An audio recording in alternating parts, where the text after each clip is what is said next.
Segundo livro de Samuel, capítulo 4.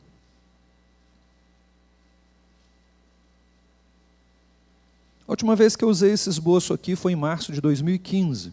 Eu vou usar o mesmo esboço, a mensagem nunca é a mesma, mas o esboço é o mesmo.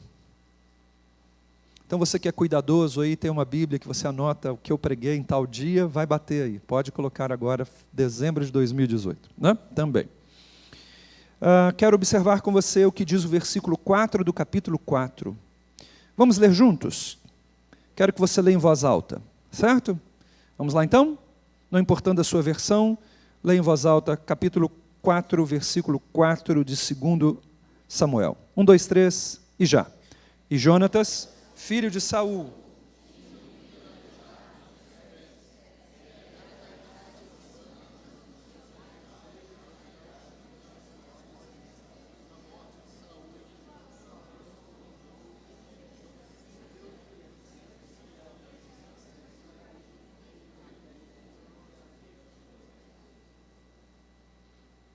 Eu não sei se de manhã foi mais feio do que agora, ou se agora foi mais feio do que... Não sei, estou na dúvida.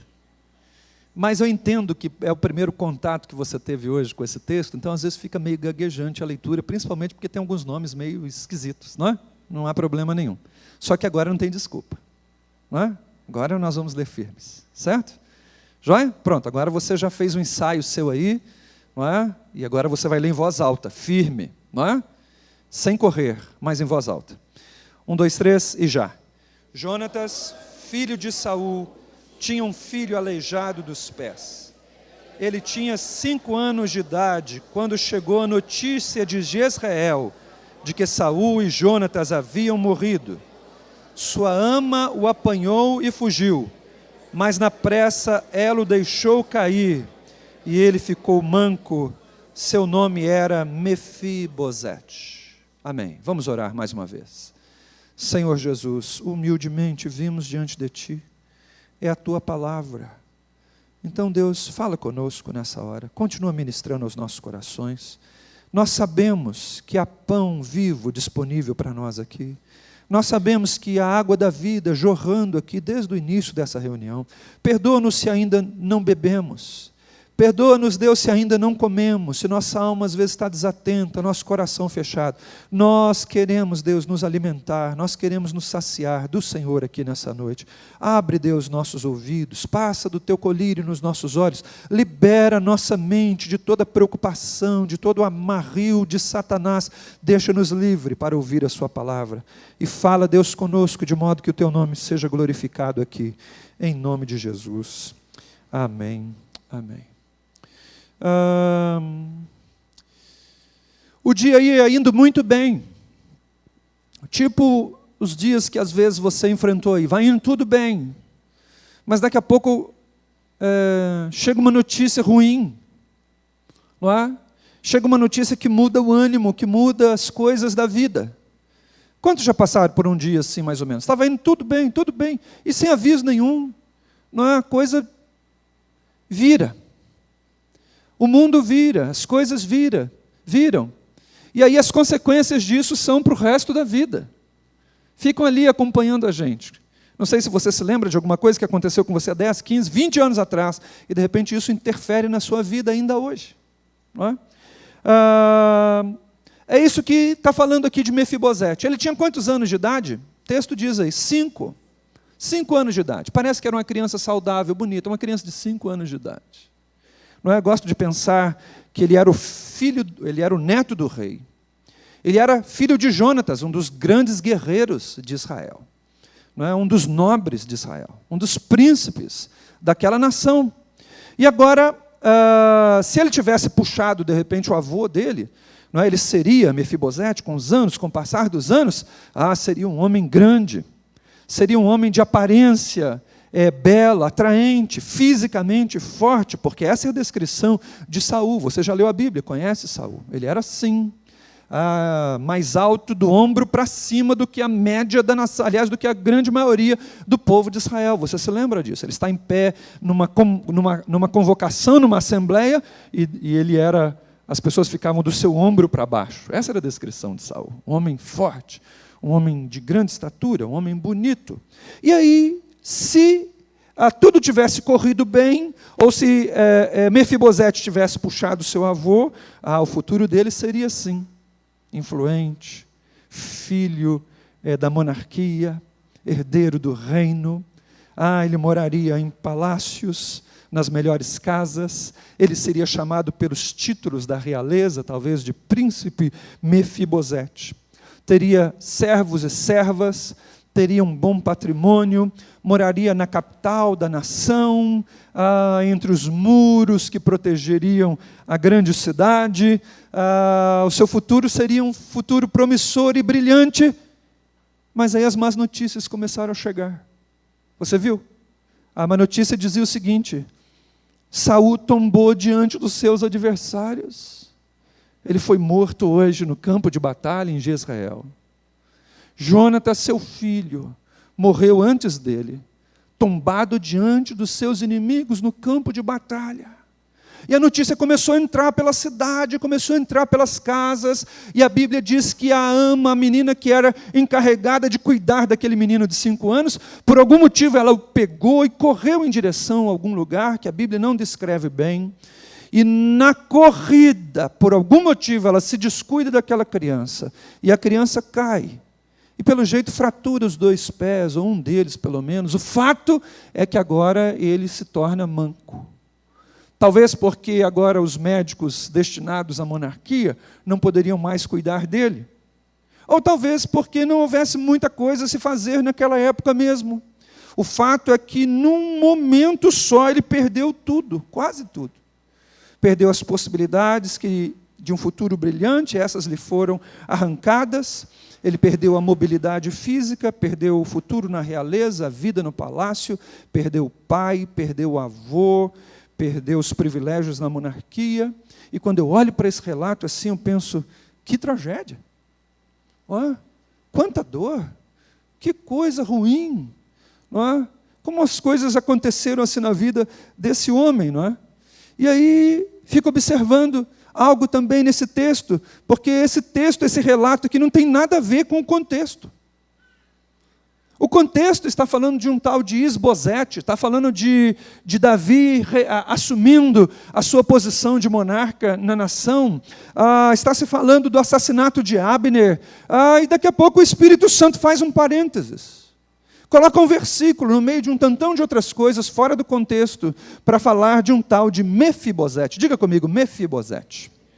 A história dele aparece aqui agora. Você, como leitor cuidadoso da Bíblia, não é verdade? Você já sabe que esse aqui é só o início da história dele. Há pelo menos 3 outros relatos sobre Mefibosete a partir daqui. Eu quero ir então com você para o segundo relato sobre Mefibosete, e daqui a pouco eu falo o capítulo para você. Mas a próxima vez que Mefibosete aparece nesse capítulo, que eu já vou mencionar para você, ele já é um homem adulto e tem um filho na juventude. Algumas décadas se passaram. Ele já não é mais uma criança de 5 anos, ele já é um adulto. Ele já tem um filho na juventude. A Bíblia vai dizer para mim e para você que ele mora na casa de um tal de Maquir. Qual foi o nome que eu disse mesmo? Uma piadinha sem graça, eu não disse Maquir, eu disse Maquir, com 3 R's seguidos, assim, um atrás do outro. Não é? Bom, deixa para lá. E aí, Maquir significa vendido. E ele não está mais agora numa cidade grande, ele está num lugar chamado Lodebar. Qual é o nome que eu disse? Lodebar, com alguns R's no final.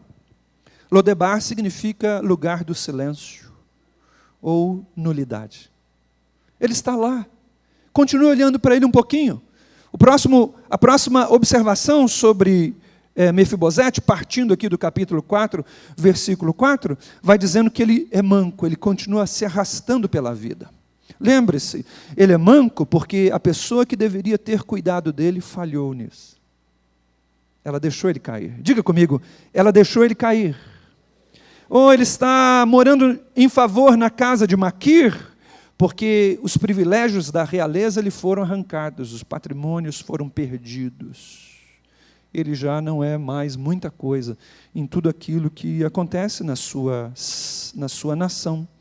ao invés de estar em evidência, ao invés de estar brilhando, ao invés de estar se projetando, ao invés de viver a vida perfeita, como perfeito ele tinha nascido fisicamente, ao invés dele estar influenciando a nação, de morando na capital, talvez sendo embaixador do reino em outros lugares, ou tratando de assuntos importantes, ele está morando na nulidade. Não é? Lodebar é o lugar onde a gente vai encontrar Mefibosete agora. Como é que será que era um homem assim? Como será que era o moral de um homem que experimentou esse tipo de coisa, assim, de uma vez, uma pancada só? Olhe para ele um instantinho. Queria que você pensasse em Mefibosete um instante. Que tipo de olhar ele lança sobre as pessoas? Como é que ele olha para as pessoas? Como é que ele olha o futuro, a sombra do seu passado e de tudo que ele havia perdido? Olhe para Mefibosete um instantinho. Como é que ele olha para a própria existência? O que é que ele diz de si mesmo? Não sou mais da realeza, não há mais família real, meu nome não significa nada, não tenho meu pai, meus avós, meus ancestrais se foram, não moro no palácio, sou manco. Aí eu fico pensando, quantos porquês pululavam na mente desse homem? Talvez a quantidade de porquês que pululam na sua, na minha. Quantas e quantas vezes a gente quer entender o motivo daquilo ter acontecido. Não é? Olhe um pouquinho para esse Mefibosete e fico pensando se o passado dele atormentava tanto o seu presente. Fico olhando para esse Mefibosete, eu dou graças a Deus por textos como esse, e a Bíblia tem um monte de textos assim, de inserções assim, de biografias assim. E eu queria só lembrar você algo que eu já ensinei para você e repito várias vezes. Esse texto não está falando só sobre Mefibosete. Esse texto está falando do Deus que você veio adorar aqui. A história dele é só para você enxergar Deus. Então fique comigo aqui, vamos enxergar um pouco de Deus através desse relato todo. Quero que você venha agora assim comigo para o capítulo 9 de 2 Samuel. Capítulo 9. É onde estão contidas algumas dessas informações que eu passei para você agora. Você vai ler o texto na medida que eu for lendo com você, tá certo? Não leia agora, deixe para ler tudo em casa depois, mas algumas coisas a gente vai pensar agora. Porque eu queria observar com você que no capítulo 4, versículo 4, a gente tem o dia das coisas ruins, o dia da tragédia, o dia da mudança, o dia em que a vida é projetada para o baixo.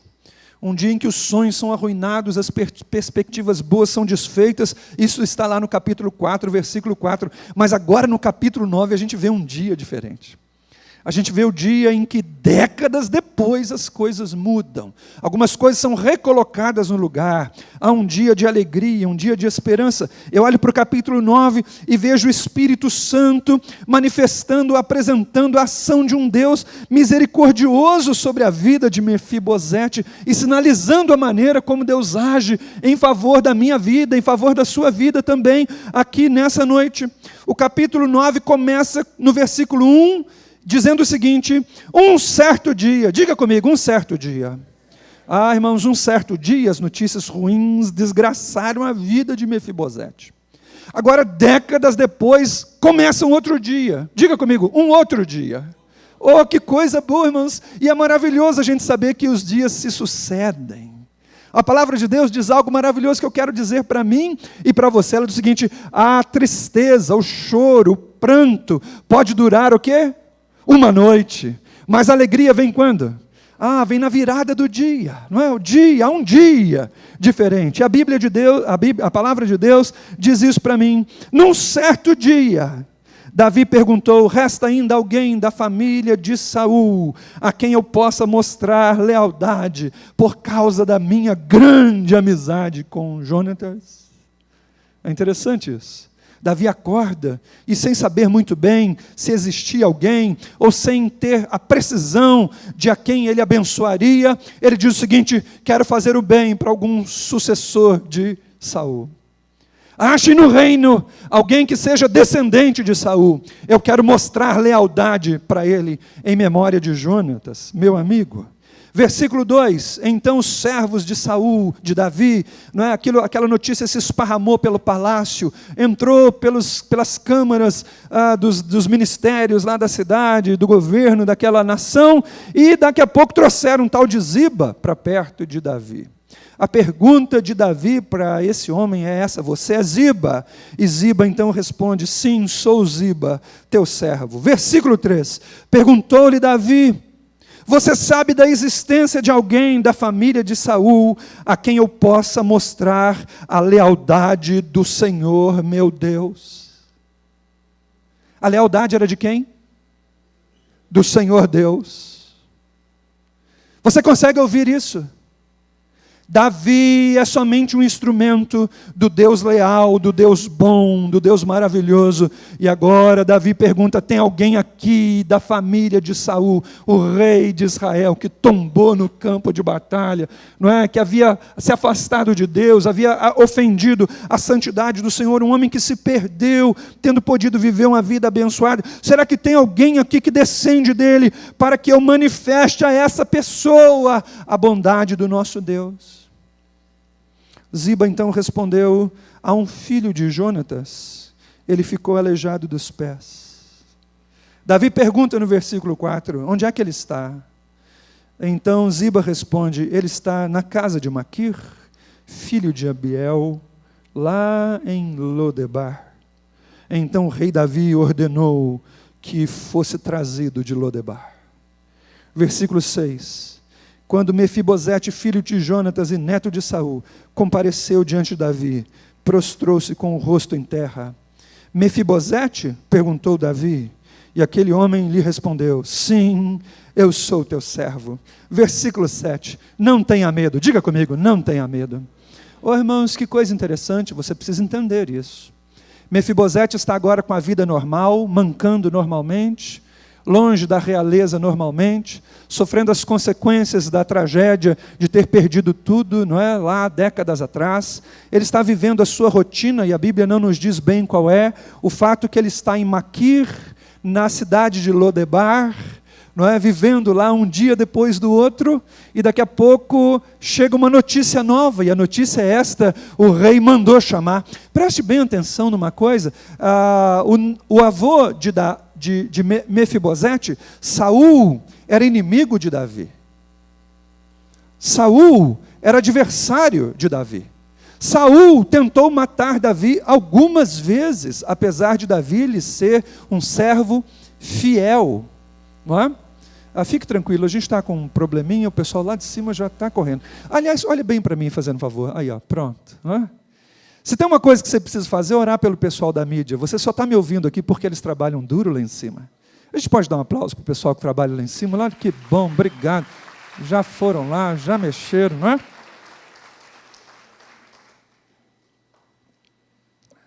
As suas orações devem orar por eles, abençoá-los, que tem hora que dá esse problema no som, a gente não sabe nem o que é, e eles têm que ficar tentando resolver. Graças a Deus, temos um time abençoado. E aí, agora o rei mandou chamar Mefibosete. O que será que o rei quer? Porque será que ele me chamou lá na presença dele? Será que é uma outra má notícia? Será que a coisa vai ficar ainda pior? Porque já está ruim, né? E agora o que vai acontecer? Eu fico imaginando então os cavalariços do rei dando um jeito de ajudar Mefibosete, e ele sobe então e desce lá em Jerusalém, no palácio de Davi. Eu fico imaginando que talvez fizesse algum tempo que Mefibosete não entrasse numa casa tão perfumada, num ambiente tão organizado, num ambiente da realeza. Talvez ele não tivesse muitas lembranças disso, porque quando perdera tudo ele tinha só 5 anos de idade. Mas olhe Mefibosete, ele manca e se arrasta pelos corredores do palácio de Davi. Não sei se alguém o ajuda, não sei se ele está de algum tipo de apoio, mas o fato é que ele vem diante do rei, se prostra diante do rei, e a primeira coisa que Davi diz para ele é essa: não tenha medo. Que coisa maravilhosa! Porque tem hora que as notícias chegam na gente e elas enchem a gente de medo, mas aquele momento, aquela notícia, aquele tempo, não era um tempo de medo. O versículo 7, Davi diz o seguinte: não tenha medo, pois é certo que eu tratarei você com bondade por causa da minha amizade com Jonatas, seu pai. Vou devolver-lhe todas as terras que pertenciam ao seu avô Saul. E de agora em diante, pelo resto de sua vida, você vai comer na minha mesa. Versículo 8. Mefibosete prostrou-se diante de Davi e disse: quem é o teu servo? Para que o Senhor se preocupe com um cão morto como eu. Eu perguntei a você se você conseguia imaginar como é que Mefibosete olhava a vida, olhava as pessoas, olhava para si mesmo.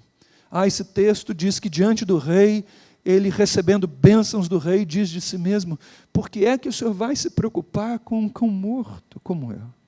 Cão morto era uma expressão meio comum naquela época, e falava de alguém que se via indigno, sem merecimento das coisas, alguém com uma posição tão inferior na realidade, ou pelo menos na sua própria mente. Olhe para Mefibosete. Versículo 9.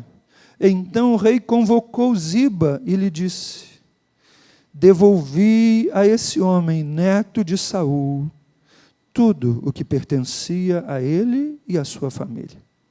Você, seus filhos e servos, cultivarão a terra para ele. Você trará a colheita para que haja provisões na casa dele. Mas ele, Mefibosete, ficará sempre comigo, comerá à minha mesa. E Ziba tinha 15 filhos e quantos servos? 20. Então Ziba disse ao rei: o teu servo fará tudo o que o rei ordenou. Assim Mefibosete passou a comer à mesa de Davi como se fosse um de seus filhos. Mefibosete tinha um filho ainda jovem, chamado Mica. E todos os que moravam na casa de Ziba tornaram-se servos de Mefibosete. Então Mefibosete, que era aleijado dos pés, deixou de morar em Lodebar e passou a morar em Jerusalém, comendo sempre à mesa do rei. Você pode glorificar a Deus aí? Tão bonito, tão bonito. Acho esse tipo de história, e a Bíblia é cheia delas, tão maravilhoso. Numa hora para outra muda tudo para ruim.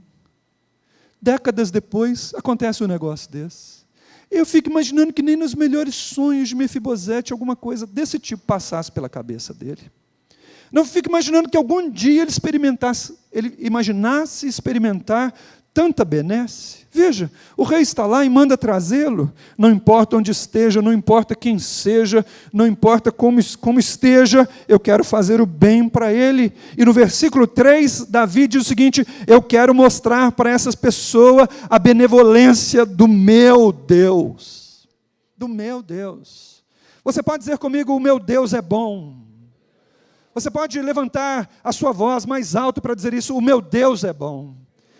Irmãos, Ele é bom, nosso Deus é bom. E vez por outra Ele vai usar o patrão, o vizinho, a mulher, o filho, o cunhado, para ir manifestando a sua benignidade. Ele tem prazer em fazer isso. É por isso que o apóstolo Pedro diz algo tão poderoso para nós. Ele diz o seguinte: se é que vocês já têm experimentado que o Senhor é bom. Quantos aqui já experimentaram que o Senhor é bom? Já experimentou a bondade do Senhor?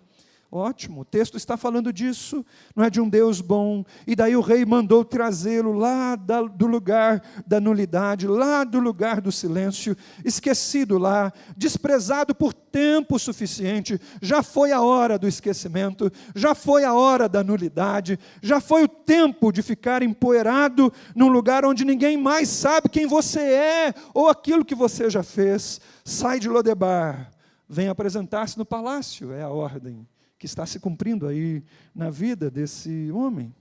Não é? O rei devolveu algumas coisas. Diga comigo, algumas coisas. Ou você percebeu que o rei não devolveu a firmeza dos pés?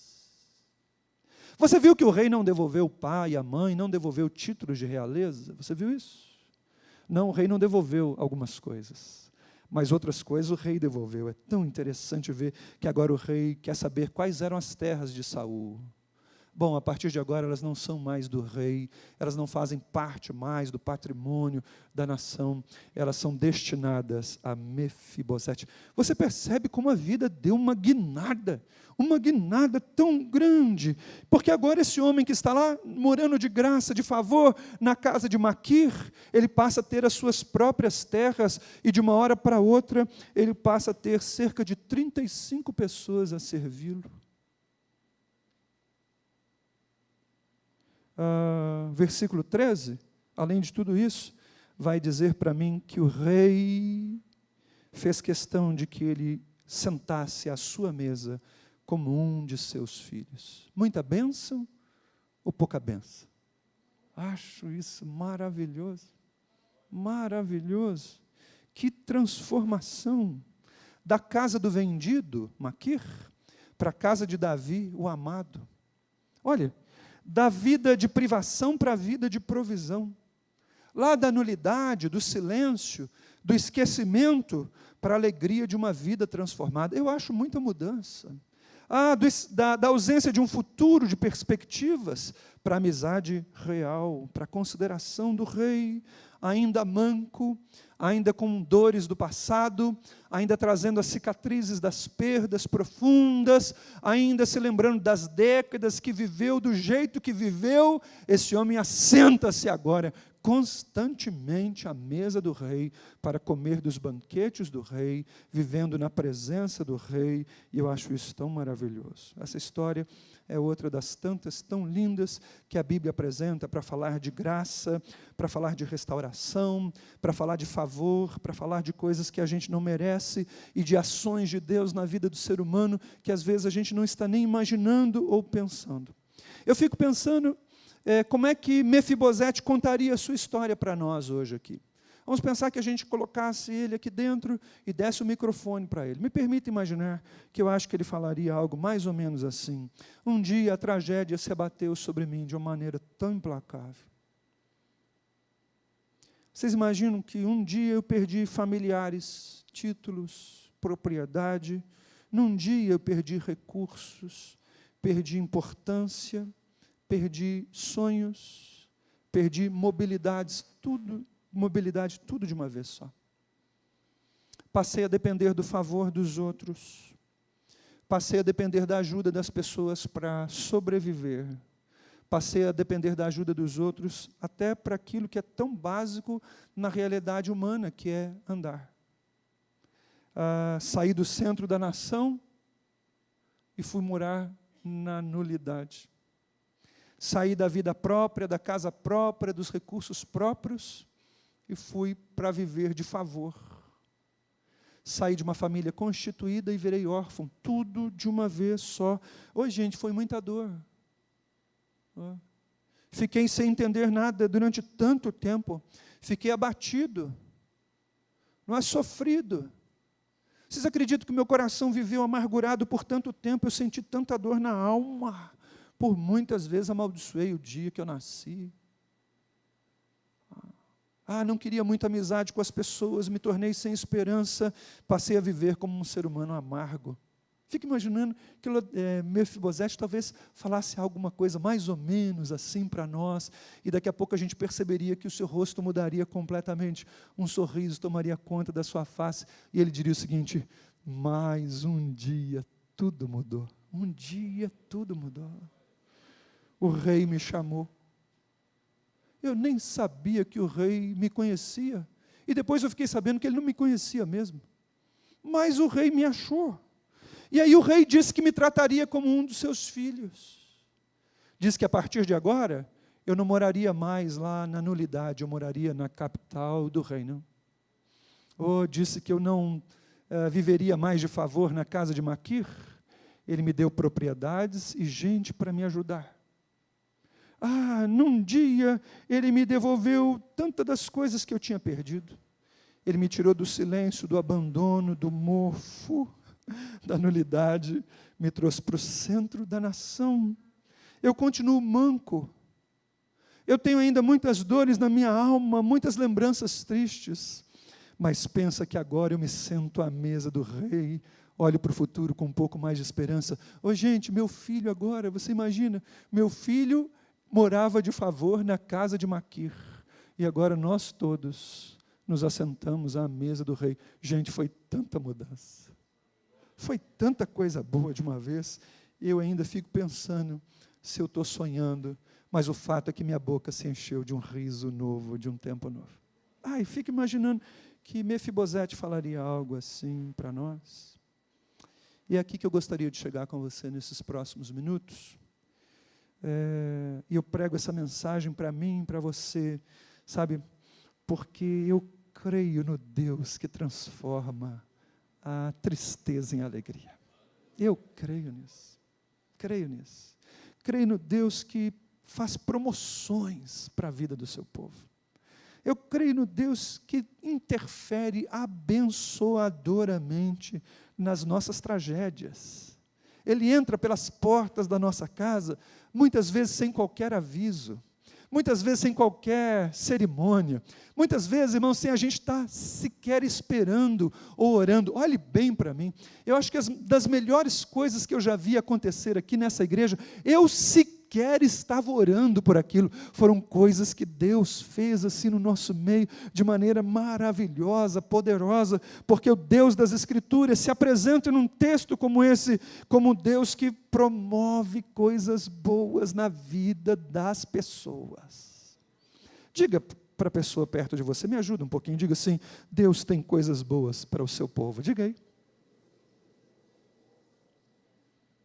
Deus tem coisas boas. Olhe bem para mim, por favor.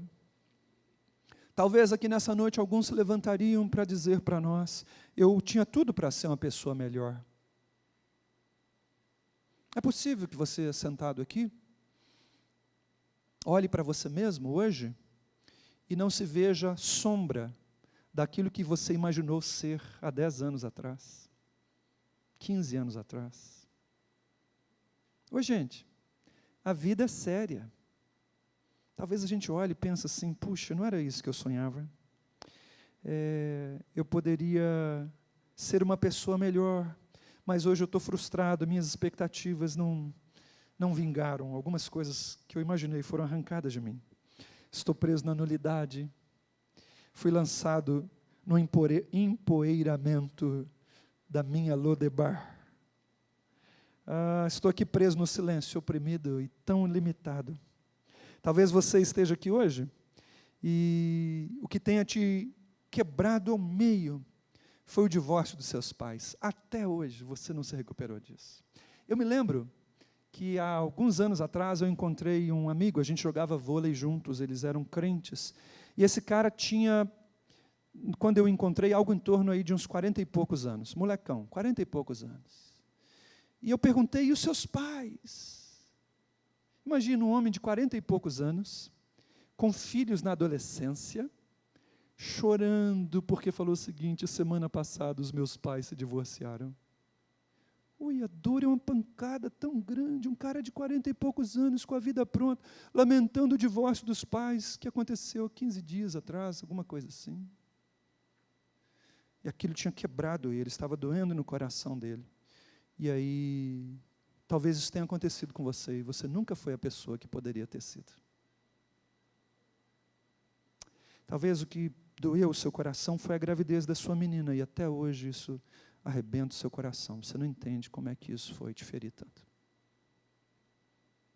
Assentado aqui hoje, talvez você esteja me ouvindo, e o que dói na sua vida até hoje faz você se arrastar.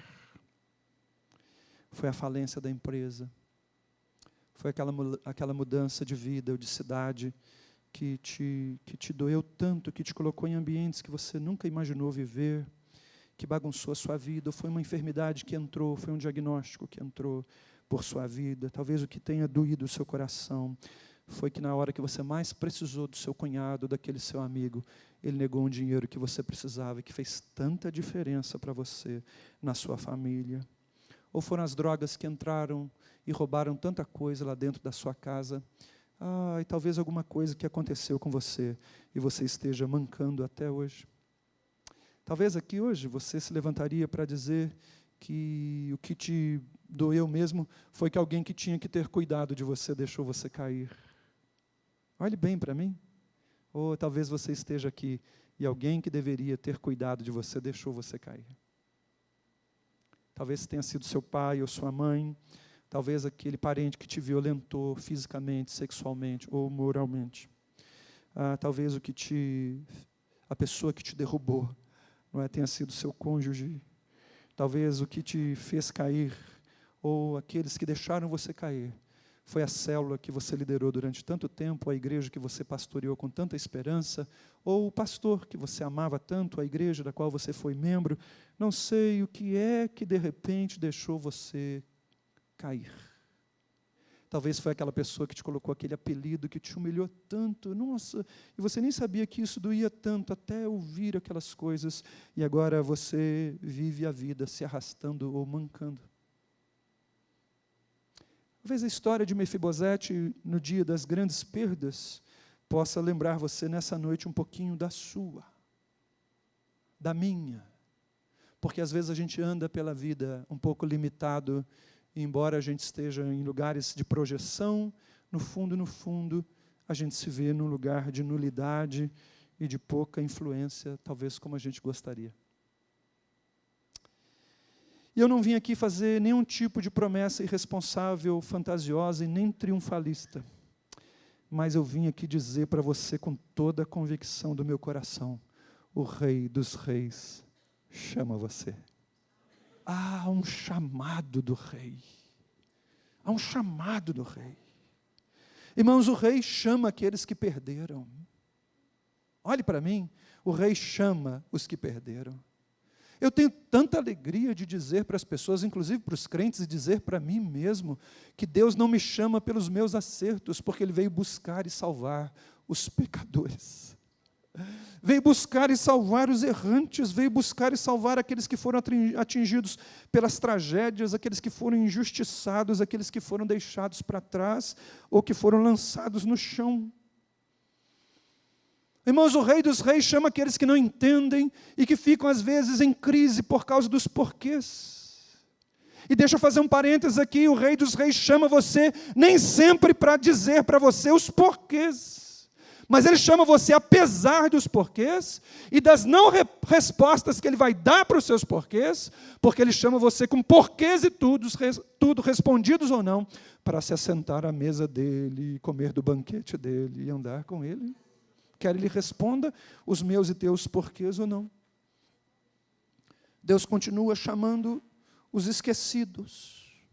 Olhe bem para mim, por favor. Esse texto aqui diz para mim, e tantos outros, fala para mim de um Deus que não nos quer sem esperanças. Esse texto aqui fala de um Deus que não quer as pessoas, quaisquer que sejam, oprimidas na casa de Maquir, vendidas sob o peso das suas tragédias pessoais. Deus não quer as pessoas assim. Esse texto e tantos outros quer falar para mim que Deus não nos quer empoeirados ou isolados na nulidade. Qualquer que seja o motivo que a gente tenha ido parar lá. Esse texto aqui fala para mim que Deus não nos quer doídos, esquecidos e desprezados fora do seu palácio. Esse texto diz para mim que Deus não nos quer famintos e sem alegria longe dEle. Textos como esse querem dizer para mim e para você que no Deus vivo que se assenta no trono do universo há uma oportunidade de recomeço, uma esperança para a vida do homem e da mulher em qualquer nível da vida, em qualquer momento da vida que essa pessoa esteja.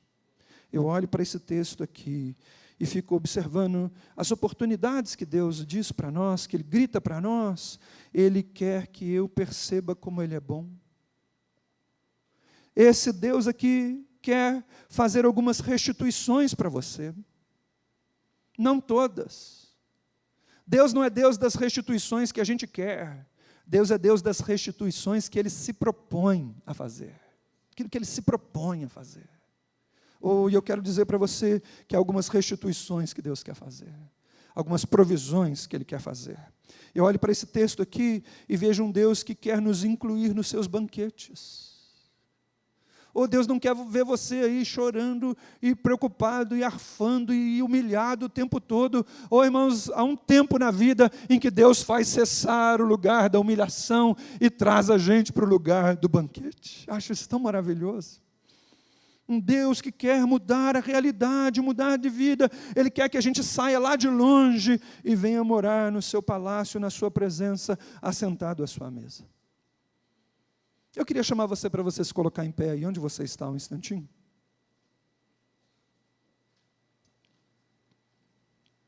Vou pedir para você não se mexer de jeito nenhum nessa hora, menos que você esteja trabalhando aqui entre nós. Vou pedir para você curvar a sua cabeça um instante. Eu tenho mais alguns minutos só para falar aqui. E depois nós vamos encerrar essa reunião. Curve a sua cabeça um instante. Faça-me um favor, feche os seus olhos um instantinho aí onde você está. Eu creio nesse Deus aqui, irmãos, e Jesus está presente aqui nessa noite. Quer restaurar a nossa esperança, a esperança. Eu não sei quando é que o Senhor vai mudar tudo na sua vida, mas eu sei que o Senhor é um Deus que faz promoções em favor daqueles que amam a Ele, e andam com Ele, e se abrem para Ele, e às vezes estão perguntando para Ele por quê, e etc. e tal. Deus é um Deus de compaixão, Deus é um Deus de misericórdia. Não importa se eu fui parar na nulidade, o Rei dos Reis está me chamando. Essa é uma verdade que você tem que ter aí para você nessa hora. Não importa o que Satanás diga para você, não importa se eu tenho razões para ficar frustrado, o Rei dos Reis está me chamando, Ele quer me devolver a esperança. Não importa o quanto eu estou me arrastando pela vida, o quanto me feriram, não importa quem me deixou cair, o Rei dos Reis está me chamando, Ele quer me levantar. Não importa o quanto de silêncio ou nulidade eu tenho enfrentado na minha vida, não importa o que eu me tornei com o passar dos anos em relação a tudo que eu poderia ter sido. Oh, no Rei dos Reis há um recomeço, há um chamado do Rei dos Reis para um outro olhar para a vida, para outras oportunidades da vida. Algumas coisas foram roubadas e elas nunca voltarão, mas o Rei dos Reis chama para um novo começo hoje. Há uma hora em que Ele faz isso, uma hora em que Ele devolve algumas coisas, uma hora em que marcas e cicatrizes e limitações são pensadas, são apagadas, são tocadas de uma maneira generosa. Tudo porque o Rei dos Reis chama a gente para isso. Eu quero dizer para você que nessa noite tenha esperança. Eu estou para pregar essa mensagem já faz alguns dias, uma mensagem para mim. Tenha esperança, tenha esperança. Talvez em Lodebar ninguém te veja, mas o Rei dos Reis te vê.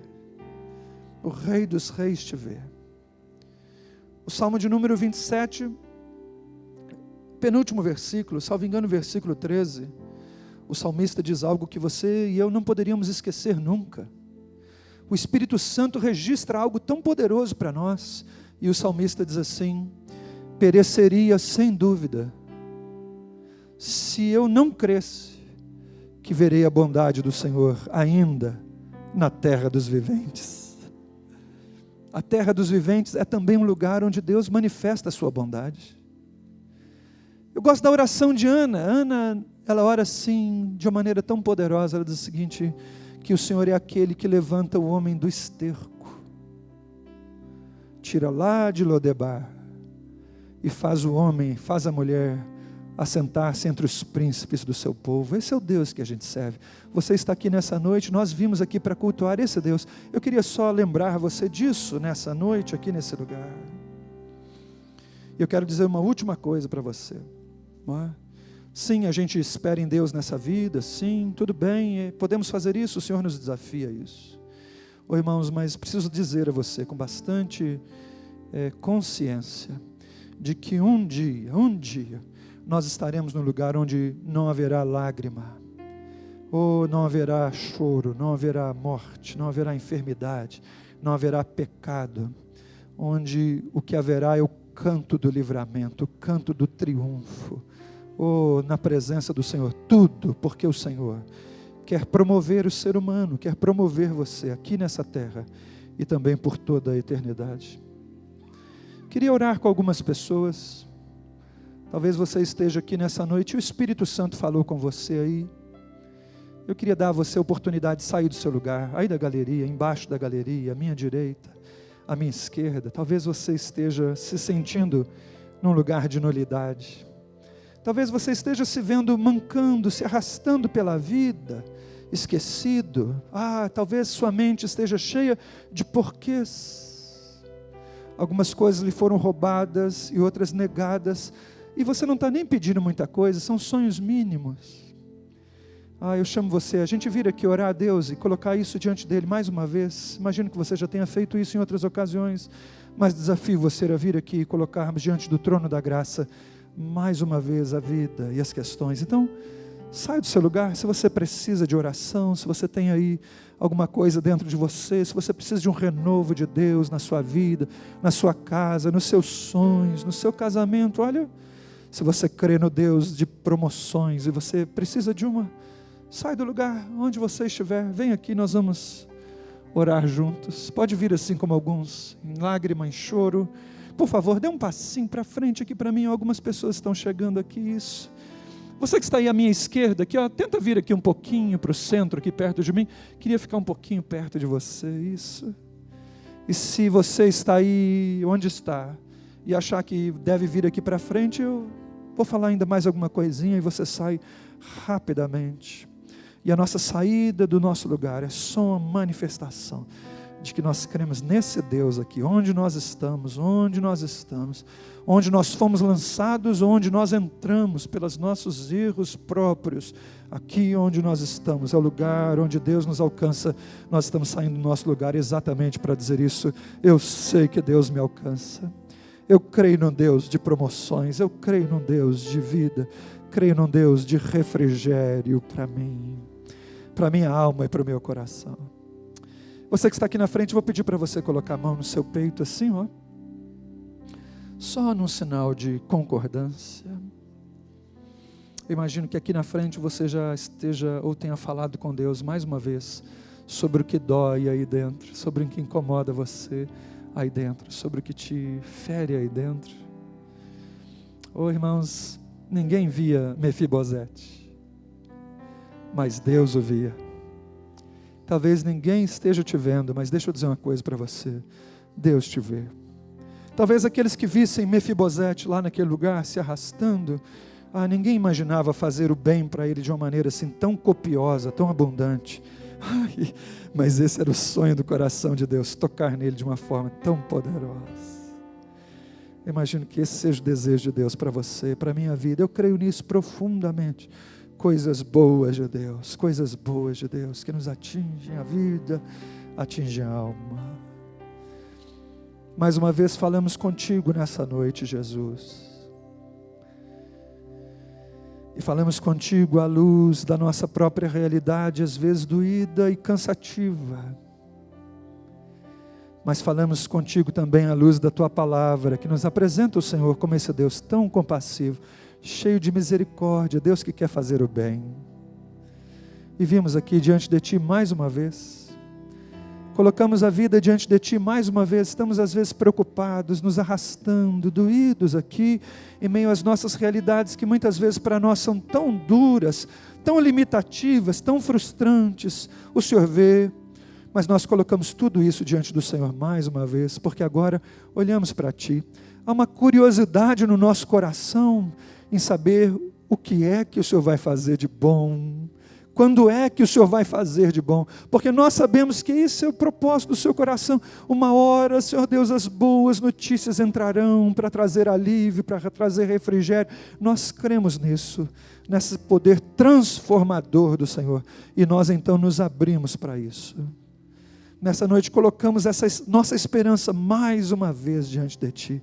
Então toca, Deus, no coração desse homem, dessa mulher. Hoje agora o Senhor pode mudar tudo de uma maneira tão especial. Hoje agora o Senhor pode derramar um bálsamo novo, um alívio novo, um refrigério novo. Hoje agora nesse lugar o Senhor pode dar um ânimo novo, um fôlego novo, para a gente avançar até que se cumpra o tempo do nosso silêncio, até que se cumpra o tempo da nossa dor, onde o Senhor vai reverter isso em bênção, até que chegue o dia em que o Senhor transformará a tristeza num canto de livramento e de alegria. Então faz, Deus, de maneira como o Senhor tem proposto no seu coração, mas deixa o teu povo, teu servo, a tua serva, ser alimentado na esperança nova, no refrigério que o Senhor tem para os nossos corações.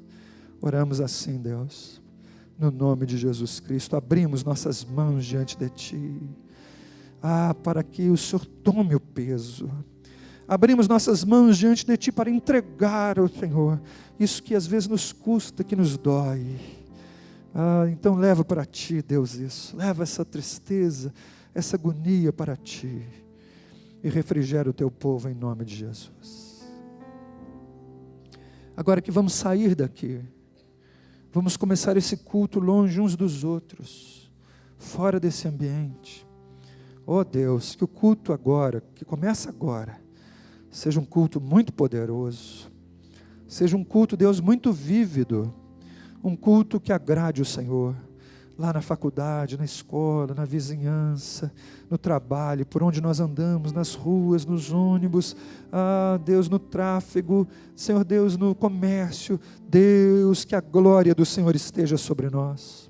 Senhor, eu venho pedir ao Senhor nessa noite, mais uma vez, quando o teu servo e a tua serva ousarem abrir a agenda para atingir outras pessoas que precisam de Ti, quando o teu servo, tua serva ousarem abrir os lábios para dar um testemunho de um Deus que transforma, que liberta, que perdoa os pecados, quando o teu servo, tua serva, Deus, se dispuserem a proclamar as virtudes daquele que nos tirou das trevas para a sua maravilhosa luz, ó Deus, estende a tua mão poderosa, faz sinais e maravilhas para que o teu nome seja glorificado.